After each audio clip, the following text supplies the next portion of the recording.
in traffic, has 40 with a chance for one more.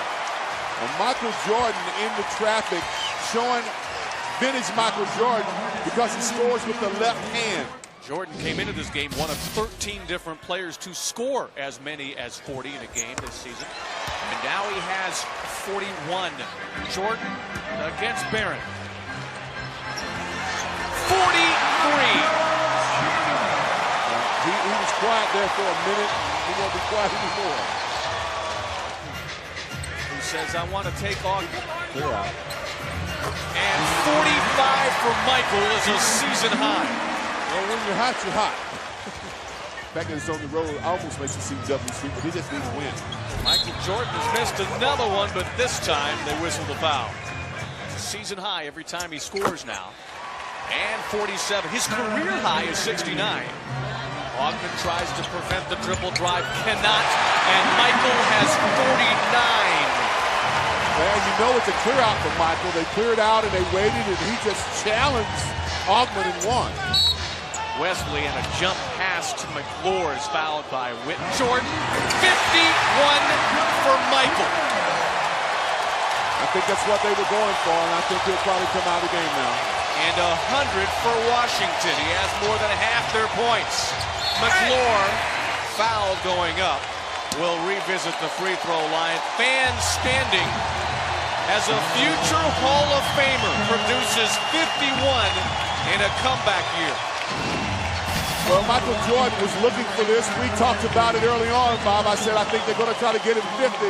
Well, he gets 50 plus 1, and a lot of fans will be able to say, hey, yo, what's up, everybody? It's your boy, OK. Everything is O.K. Stop your shit. Hey, yo. I'm on a tangent, right? That's what I love when I get in those zones. You know what I'm starting to call, you know what I'm going to call the zone that I get in, though? Where I just work relentlessly. I'm going to start calling it the Jordan zone. Yo. I did a pod on the Last Dance. Initially, when I first saw the first 6 episodes. And I said I would come back with a part 2. So this is part 2, but this is more so just the Jordan argument. Just the Jordan talk, man. Like, I know, well, most of us didn't get it. Now we get it. You know, it's gotten so much that documentary I just saw today was supposed to be on the 97-98 Knicks. I mean, 97-98 Bulls. They went ahead and they went further back. They made it the Jordan doc. It's not the Bulls doc. It's the Jordan doc. Yes, you have your supporting actors, and you got your role players. Yes, yeah.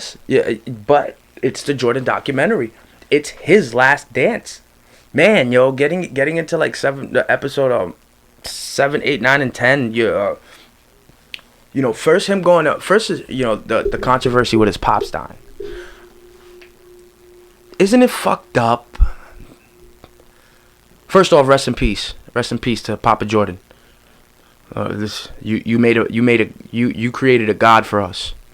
So wherever you are in heaven, I hope you're enjoying the fruits of your labor, because Michael Jordan is a God, just a living God, with his belly and all, with that long ass cigar sitting in that big ass fucking house.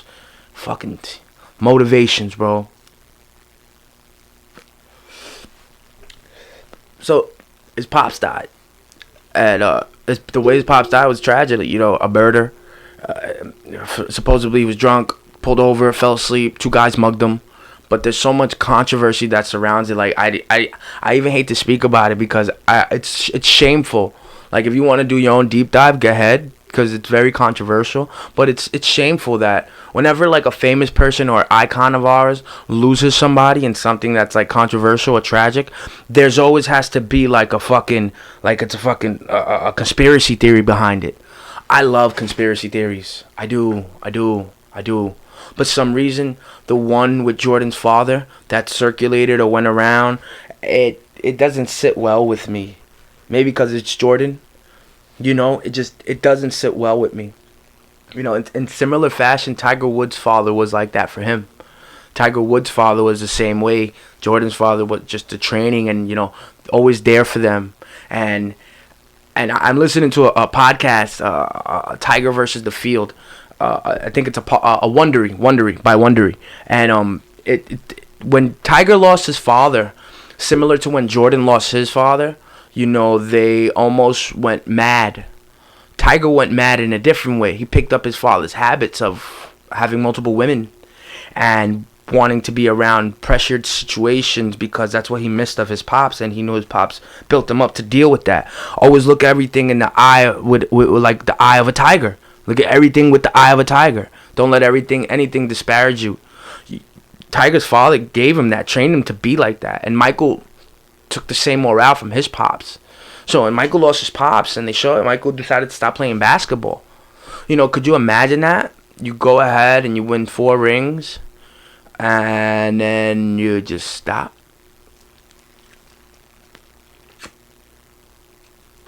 Right? 92, 93, 94, 95. And then 97, 98. Yeah. You win 4 rings and you just stop. Yeah. Even winning 3 and just stop. Yo, you're at the peak of your career. You can't tell me that he said it, you know, I'm quitting basketball because my father always wanted me to play baseball. I get honoring your pops. I'm totally with that. But you can see the effect it had on him. You know, but when he came back to the game, you couldn't really tell he was missing. They say that he was playing pickup games with NBA. He was invited to play a pickup game with an NBA player. And then from there on, he felt like he was back. Your calling is just there. You know, that's Jay-Z doing the 444 album. You know what I'm saying? That's what that is right there. That's Jay-Z doing the 444 album. You know, after you're supposed to have been retired, been gone, but it keeps calling you. The game kept calling him. All his hard work, all he's been doing, everything he strived for, it was right there calling on him, and he could not avoid the yelling of the bulls and the heroism, the everything, the dependability. You probably couldn't silence those fucking demons with a remote control from God that said mute. Like, you couldn't. Yeah, that was a bar at the click remote. But you couldn't. You couldn't silence those demons with that remote. It's basketball needed him, and he needed basketball. So when he came back to basketball, the rest of the documentary is just the feud that he had with the Lakers and Reggie Miller. You know, the back and forth game, like his whole last season. Like, I was watching the documentary, his whole last season with the Bulls was just phenomenal. He was just amazing on and off, on the court. You know, that whole team, how they did Pippen. You know, Jerry Krause, man, it goes to show you, yo. Look at the beauty. We got the Bulls we got Jordan. We got 6 rings. We got Jordans, the sneaker, the brand. You know what I mean? Like, think about what we have to really look and thank Krause for. We have to thank that organization for giving us those Bulls. Even though when you watch this documentary, you get a distaste in your mouth for them.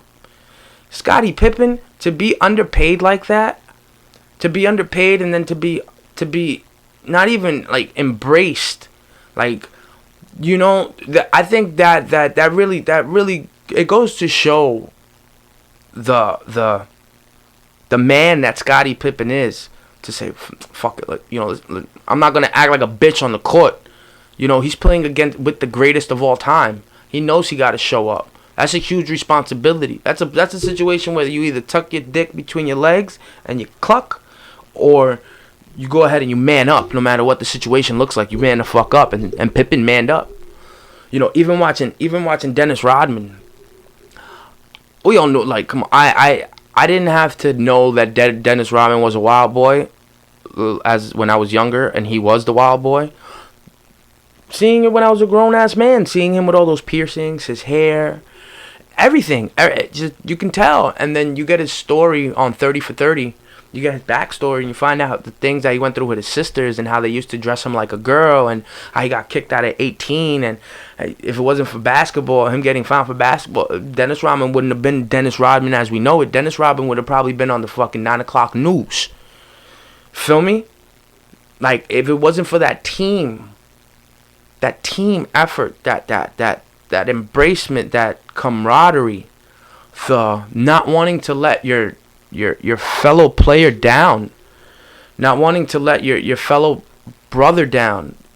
That when you think about all the character traits that Rodman possesses, that all those Bulls possess, but you know that Rodman specifically possesses, it takes a lot to fucking it takes a fucking real big person to open your eyes to what's around you sometimes and embrace it. And he embraced it on the court. Man, what a show! What a show! What a fucking great documentary! I can't stress it enough. Phil Jackson, you know, they did it in the documentary. They do like a fucking Nostradamus prediction. I don't know who was the newscaster, but he was like, if Phil Jackson went to the Lakers, I guarantee they'd win 5 rings. Yo, Phil went to the Lakers, and you see what happened, right? Isn't it crazy that in this world there's certain links that connect a certain way? Phil Jackson is a link between a Kobe and a Jordan, and look what he did with the teams. There's certain links in this world that once they connect, your tracks are complete. And once your tracks are complete, it's choo-choo, and you mow the rest of the shit down, yo. And that's what Phil did. Phil Jackson did that. Phil Jackson took his group of this team time in and time out. I wish he would have did it with the Knicks, but that's here nor there. You know, Phil Jackson is a fucking remarkable fucking coach. I'm so glad that this documentary came out, because I would never, ever, ever get to fully embrace and like appreciate the effort, the sweat, the tears it took for those Bulls to become a foreshadow in my life, even though I was 4 or 5 years old, not able to acknowledge what they did. Unable to acknowledge what they did, I still feel the impact. That is impact, my friends. That right there speaks volumes. So to Jordan, even the shit with Isaiah, you know, people say, yes, he's a sucker for walking off the court. That's very bad sportsmanship. Very bad sportsmanship. But then, you know, it's not what you do, it's what you do after. Man, you could have made that shit right. Look at Rodman. When Rodman had to go to Vegas, it was like, yo, I need a day. Just give me 48 hours. He disappeared for 5 days or some shit. You know what I mean? Look when he went to go do wrestling with NWO during the play. He needed a day. But when he comes back, it's your job. You know what you got to do. It's time to turn it on. Nothing else is important. It's just remarkable, yo. It shows everything that a person. If you want to show your child something as a motivator, you can give him that documentary. You know, they even got it in PG, so it blanks out the cursing. But you get to see what these people went through. You get to see the struggle, and you get to see the way that sometimes you don't have control of things. But the things you do have control of, you have to go ahead and grab them shits with 2 hands, and you have to make the best of it. And you got to work that bitch through. The things that you do control, you can make them into greatness. You can make them into fucking 6 rings. That's what you can do. You can make them into your own sneaker. You can make them into. You can be a hero. You can be a hero to many people's lives and touch them in such a way that he probably doesn't even understand. You can do that. It's possible. This documentary showed it to you. It's all right there in fucking black and white. You guys had it so great in the late 80s, early 90s. Mike Tyson, Mike Jackson, Mike Jordan. Yo, those three Mikes, it's fucking bananas. Because shit happens. Michael Jordan was a bad gambler. You know, shit happens. Not all of them are perfect. Mike Tyson went to jail. Shit happened. Michael Jackson got all that controversy. Shit, yo, but look at the magic that they fucking gave us. How can you deny the magic that these 3 mics gave us throughout all the bullshit? Tell me that doesn't motivate you.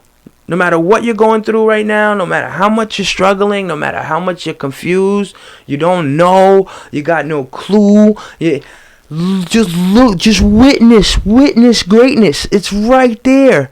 Everybody's attached to screens now, right? Why don't you stop fucking looking at fluffy bunnies? Stop your fucking shit and look at something that'll really motivate you. Look at something that'll really put your mind in a perspective. If you see it, you could believe it. I hate the fact R. Kelly said that shit. Stop your shit though. On the real, there's nothing but opportunity. There's nothing but opportunity. That whole Jordan cast showed us it. Look at Kerr. Even Kerr. He's like, Kerr. They respected. It's like 2 monsters clashing. Yes, I know you're a bigger monster. You are the bigger monster, but I'm still a monster. So if you step to me, I'm going to defend myself. And look what came out of it. Look what came out of it. Look at the chemistry that them two have had and had because of it. Look at everything that everybody said towards Michael in that series. And then look what Michael said towards everybody. And then look what people said towards Michael. Look how the people look when they're saying it, and then look how he looks when he's saying something.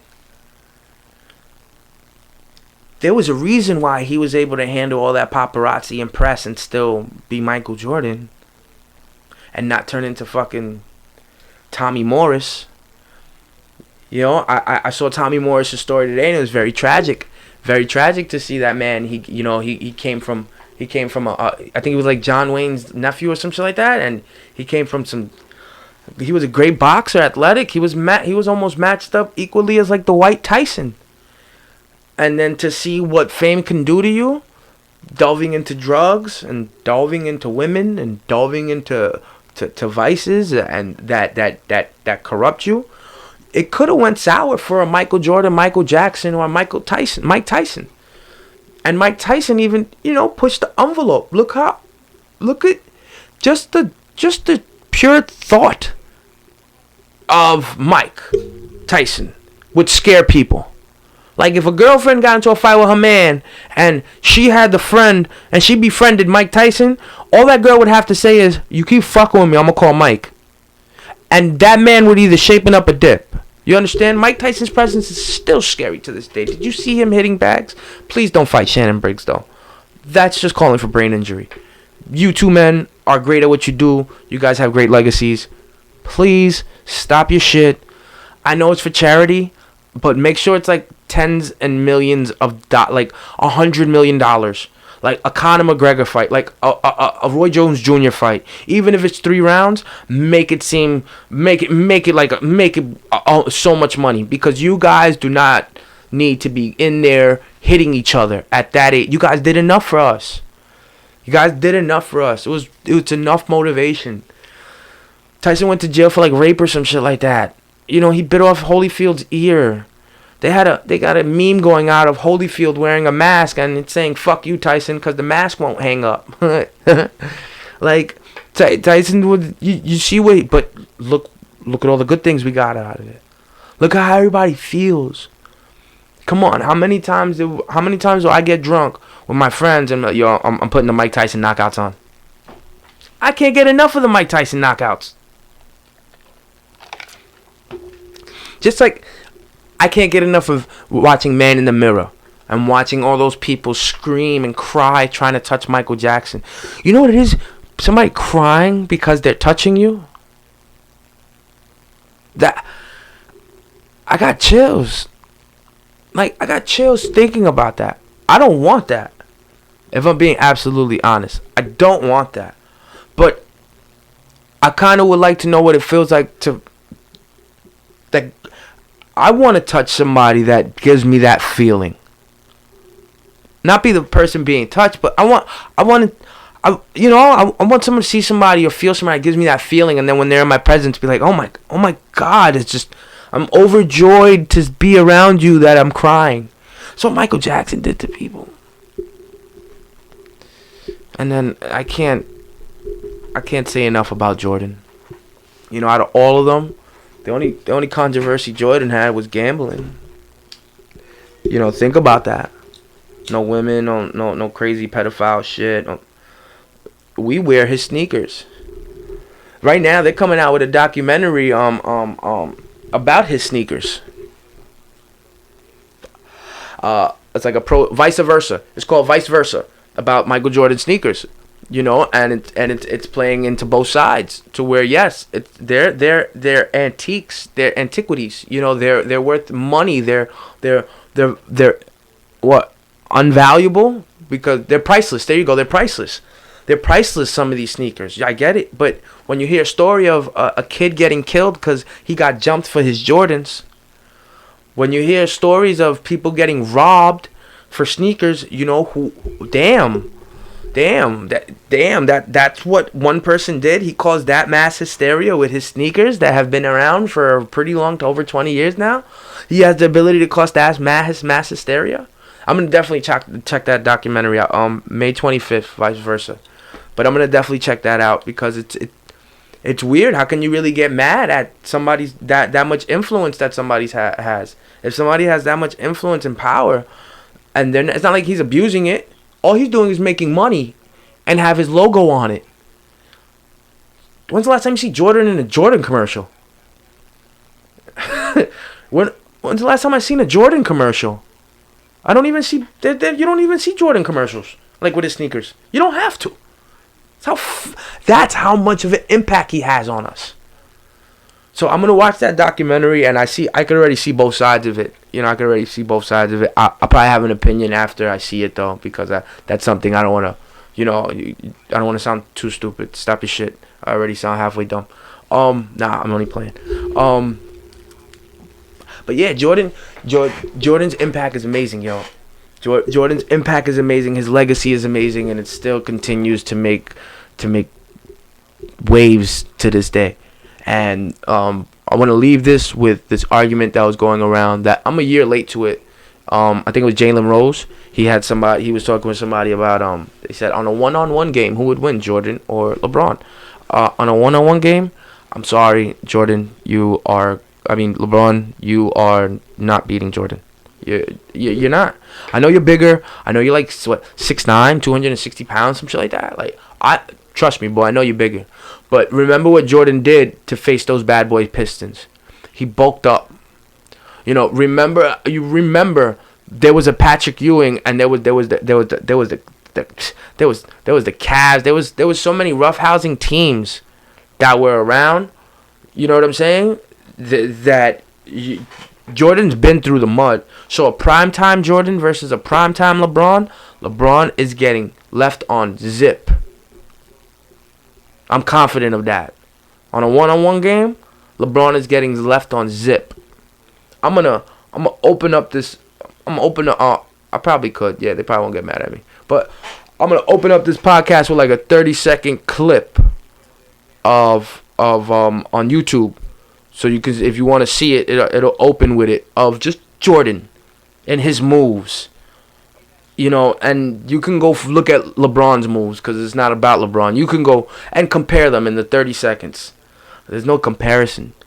Jordan would jump in the air to dunk and have enough time to go to the store, take a shit, shower, shave, and then come back to complete his dunk. That's how long he was in the air for. The way he was cutting people up, it's unremarkable. And the defense he had to face the defense today doesn't compare. It doesn't compare. It doesn't compare to the monsters that were around in the early 90s. It does not compare. I'm sorry. Nope. I love the NBA, but